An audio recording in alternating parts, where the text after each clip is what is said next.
जो काफ़ी ॾींहं विच में तकलीफ़ जे करे बि मोकल थी वई। वरी हफ़्ते में अरबात जेको आहे वञिणो आहे 7 प्रोग्राम, इन जे करे मुंड मिड़ई जमात जी कुझु दुआ हासिल करण जे लाइ ही बि ॾींहुं लॻाए छॾियो। दुआ कयो त अल्लाह पाक असांजे न थोरी सी कोशिश खे पंहिंजी बारगाह में अल्लाह से क़बूल फरमाए। हज़रत इब्राहिम अलैहिस्सलाम जो किस्सो हले पियो। इब्राहिम अलैहिस्सलाम खे अल्लाह पाक हुकुम फरमायो त हज़रत हाजरा खे ऐं हुनजे बचड़े खे वञी करे इन मके वारी वादी में वञी करे छॾे आयो। हज़रत इब्राहिम अलैहिस्सलाम छॾे आयो ऐं छॾे अचण खां बाद में जॾहिं वापसि पियो अचे त उनखां घरवारी सवाल कयो त काॾे थो छॾे वञे। हिन अहिड़ी हालत में छॾे थो वञे, न पाणीअ जो ज़रो, न जेको आहे खाइण पीअण जी का शइ। त इब्राहिम अलैहिस्सलाम खां ऐं उन हज़रत हाजरा सम्झी वई ॻाल्हि खे त का ॻाल्हि आहे। त हज़रत हाजरा उन खां सवाल कयो भला इहो त ॿुधाए त अल्लाह जो हुकुम थी छा? त इब्राहिम अलैहिस्सलाम फरमायो त हाओ अल्लाह जो हुकुम आहे जंहिंजे करे मां तव्हांखे इन मके वारी बेआबोगिया वादी जे अंदरि छॾी थो वञा, रब जे हुकुम जे करे। त हाणे हज़रत हाजरा फरमायो त दिलि में सोचई त जंहिं अल्लाह तोखे हुकुम फरमायो आहे उन अल्लाह ते यकीन आहे त उहो रब असांखे कॾहिं बि ज़ाहिर न करे। माना अल्लाह पाक ज़रूरु पंहिंजो को न को हुकुम ऐं पंहिंजी का न का हिकमत रब रखी आहे जो अल्लाह पाक तोखे हुकुम फरमायो त वञी करे हिते छॾे आ। हाणे उन्हनि खे इहा ख़बर न हुई, पर अल्लाह तबारक व तआला हूअं त उन्हनि खे सम्झो त सवाब जा त घणा नसीब अता फरमाया, पर रब खे उन्हनि जी जद्दोजहद ऐं महिनत एॾी त रब खे वणी वई जो अल्लाह पाक हज़रत हाजरा जे भॼण खे उम्र ऐं हज वारनि जे लाइ सही खे रब सां लाज़िम करे छॾियो। क़यामत जे ॾींहं ताईं जेको बि हाजी वेंदो, जेको बि उम्र वारो वेंदो, उनखे सफ़ा मरे जी सही 7 दफ़ा करणी पवंदी। छो हिते हज़रत हाजरा जेका आहे भॼी, हालांकि उहा पंहिंजी कोशिश सां हुते पाणी खे तलाश बि करे, अल्लाह जो हुकुम न हुयुसि। हज़रत हाजरा खे अल्लाह से इहो हुकुम थोरी फरमायो त सफ़ा खां मरे ते भॼ पाणी ॻोल्ह। उहा पंहिंजे ख़्याल में हुन जेको आहे पंहिंजे बचड़े जी ख़िदमत जे लाइ पाणी जी तलाश जे लाइ हुन महिनत कई। अल्लाह खे इहा महिनत एतिरी त वणी वई जो अल्लाह पाक हज ऐं उम्र वारनि जे लाइ इन हज़रत हाजरा वारे पंध ऐं भॼण खे रब सां लाज़िम करे छॾियो। ऐं ॿियो हज़रत इस्माईल अलैहिस्सलाम होॾे पोइते काबतुल्लाह जे इन निशान जे भरिसां हुते आरामी। हाणे उहो रोए वेठो, उन जे पेरनि जे हेठां उहो जीअं न ॿार दड़ा हणंदो आहे, खुड़ियूं हणे ज़मीन ते, उन खुड़ियूं हयूं हेठि, बाज़ रिवायतुनि जे मुताबिक़ उन खुड़ियुनि जे हेठां पाणी निकिरी पियो। अल्लाह पाक हज़रत जिब्राईल अलैहिस्सलाम खे मोकिले करे उन खुड़ियुनि जे हेठां रब सां चश्मो जारी करणु फरमायो। पोइते हज़रत हाजरा जॾहिं 7 चकर मथे ॻोल्हे करे पोइते नज़र कई त ॾिठई त पाणी जारी थी वियो हुते। त उन वक़्त में उन जेको आहे पथर जी उहा रेत जेका कढी करे चौधारी बनो ॿधी, चई त ज़म ज़म ज़म जी अरबी में माना माना रुकिजी पओ। इन रोकण जे करे उहो पाणी उते रुकिजी पियो। पाण फरमायूं जेकॾहिं इहा हज़रत हाजरा इन खे न रोके हा त इहो पूरी दुनिया जे तख़्त ते चश्मो वेही करे हले। पर अल्लाह जी मर्ज़ी हुई, अल्लाह तबारक व तआला खे ईअं ई करिणो हुयो। सो अल्लाह तबारक व तआला इन ज़मज़म जहिड़ी अज़ीम नेमत हिन इंसान ज़ात खे तोहफ़े में ॾियणु फरमाई। पाण सां फरमायो इहो ज़मज़म जेको आहे जन्नत जे चश्मनि मां हिकिड़ो चश्मो आहे, जन्नत जे पाणिनि मां हिकिड़ो पाणी आहे। अल्लाह तबारक व तआला ऐं यकीन ॼाणो त ज़मज़म जूं ॿियूं त अलाए केतिरियूं नेमतूं आहिनि, पर मां 2014 जे अंदरि वियो हुउमि, हाणे 7 साल गुज़री चुका, अॼु ताईं ज़मज़म जेको पाण खणी आयुमि अॼु ताईं ओड़ो जो ओड़ो पियो, हुन में कंहिं बि क़िस्म जी सावल या कंहिं बि क़िस्म जी स्मेल जो सवाल ई पैदा न थिए।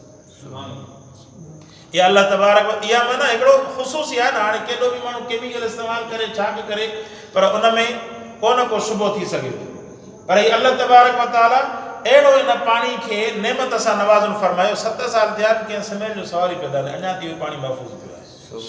बस ज़रूरत जे तहत करे माण्हू बीमारी में इस्तेमालु करे थो, इहे तबरुक हासिल करण जे लाइ। सो अल्लाह पाक इहे निशानियूं इन्हनि हस्तियुनि जे करे रब साईं अवां असांखे नसीब फरमायो। सो मुंहिंजा भाउर मूं अर्ज़ु कयमि त हज़रत इब्राहिम अलैहिस्सलाम पंहिंजी इन औलाद जे लाइ, पंहिंजी घर वारनि जे लाइ दुआ घुरी, ए मुंहिंजा रब मां इन्हनि खे इन वादी में छॾे आयुमि ऐं तुंहिंजे मुहर्रम घर वटि इन्हनि खे छॾे आयुमि। ए मुंहिंजा रब ताकी इहे नमाज़ खे क़ाइमु कनि ऐं फरमाई त इन्हनि जी दिलुनि खे पंहिंजे तरफ़ मुतवजे कर।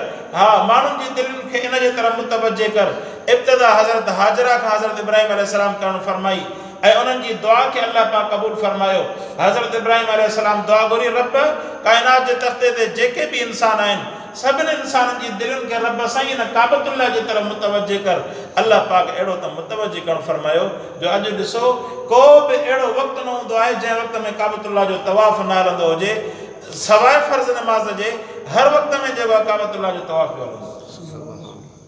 अदा के जेके ॿाहिरि आहिनि उहे सुनत बि कोन था वञनि पिया काबतुल्लाह जो तवाफ़ था वठनि। सो अल्लाह तबारक व तआला एॾो त उनखे आबाद करणु फरमायो ऐं हज़रत इब्राहिम अलैहिस्सलाम बि दुआ घुरी, फरमाई त तहवी इलैहिम, इन्हनि खे इन काबे जे तरफ़ माइल कर। हुकूमतुनि जेके केॾा डंड लॻाया, जेको अॻु में जेको हज 3 लख जे अंदरि हूंदो, हाणे 5 लखनि ते घटि में घटि वञी करे हज पहुतो। उनजे बावजूद बि रब जेके तौफ़ीक़ ॾिए थो, अल्लाह पाक उनखे नसीब फरमाए थो। ऐं जेके वीचारा रहिजी वञनि था उहे बसि अल्लाह पाक खां वेठा दुआऊं था घुरनि त या अल्लाह असांखे बि पंहिंजे इन हबीब जो दर ॾेखार, पंहिंजो घर ॾेखार। हर इंसान इन तड़प में, इन ख़्वाहिश में जेका सॼी ज़िंदगी इंसान गुज़ारे थो। ऐं वॾी ॻाल्हि इहा आहे अल्लाह पाक अहिड़ी हज़रत इब्राहिम अलैहिस्सलाम जी दुआ क़बूल फरमाई जो जेकॾहिं हिकु दफ़ो वेंदा न, ईअं न आहे त सिक लही वेंदी। अवां जेके विया आहिनि हज़रात उहे महसूसु कंदा त हिकु दफ़ो वेंदा अञा दिलि चवंदी त अञा ॿीहर हुजे, अञा दिलि जे अंदरि तड़प वधी पवंदी त रब ॾिसी आयसि त हाणे त अञा लज़त वधी हुई, हाणे ॿीहर अञा वञूं। त अल्लाह तबारक व तआला फरमाई हज़रत इब्राहिम जी दुआ खे क़बूल फरमाई, तहवी इलैहिम, माण्हुनि जी दिलनि खे अल्लाह साईं मुतवज्जे करणु फरमायो इन काबतुल्लाह जी। ऐं जीअं मूं अर्ज़ु कयमि त वर्ज़ुक़हुम मिन अथ-थमरात, पूरी दुनिया जे तख़्ते ते हालांकि काबतुल्लाह जे अंदरि समरात कोन था थियनि सवाइ खजूर जे, बाक़ी जेके आहिनि समरात ॿाहिरनि मुल्कनि खां अचनि था, पर अल्लाह पाक अहिड़ो त बंदोबस्तु फरमायो पूरी काइनात ते तव्हांखे अणमुदाइता मेवा न मिलंदा। काबे ऐं मदीने जे अंदरि तव्हांखे अणमुदाइता मेवा मिलंदा ऐं ताज़ा उहे फरमाई लअल्लहुम यशकुरून, ताकि तव्हां शुक्र अदा कयो। रब्बना इन्नका तअलमु मा नुख़्फ़ी व मा नुअलिन, ए असांजा अल्लाह तूं ॼाणे थो जेको असां ज़ाहिर कयूं था ऐं जेको असां लिकायूं था। असां जेको बि अमल कयूं था अल्लाह खे ख़बर आहे। इंसान जेको सोचे थो अल्लाह खे ख़बर आहे। इंसान जेको अमल घर में करे थो, कमरे में करे थो, ॿाहिरि करे थो, अंदरि करे थो, हर अमल खां अल्लाह जी ज़ात वाक़िफ़ आहे।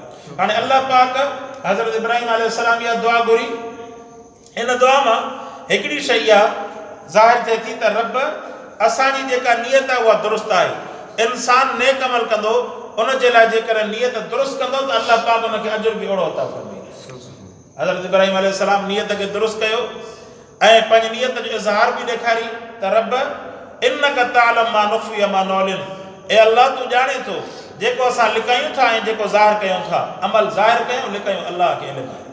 वमा यख़्फ़ा अलल्लाहि मिन शैइन फिल अर्दि वला फिस समा, फरमाई त अक़ीदो त इहो आहे इंसान जो, फरमाई का बि शइ लिकियल न आहे अल्लाह जी ज़ात जे मथां, फिल अर्दि वला फिस समाए, चाहे उहा ज़मीननि जे अंदरि शइ हुजे या ज़मीन जे मथां हुजे, आसमाननि जे मथां हुजे या आसमान जे हेठां हुजे, का बि शइ अल्लाह खां मख़फ़ी न आहे।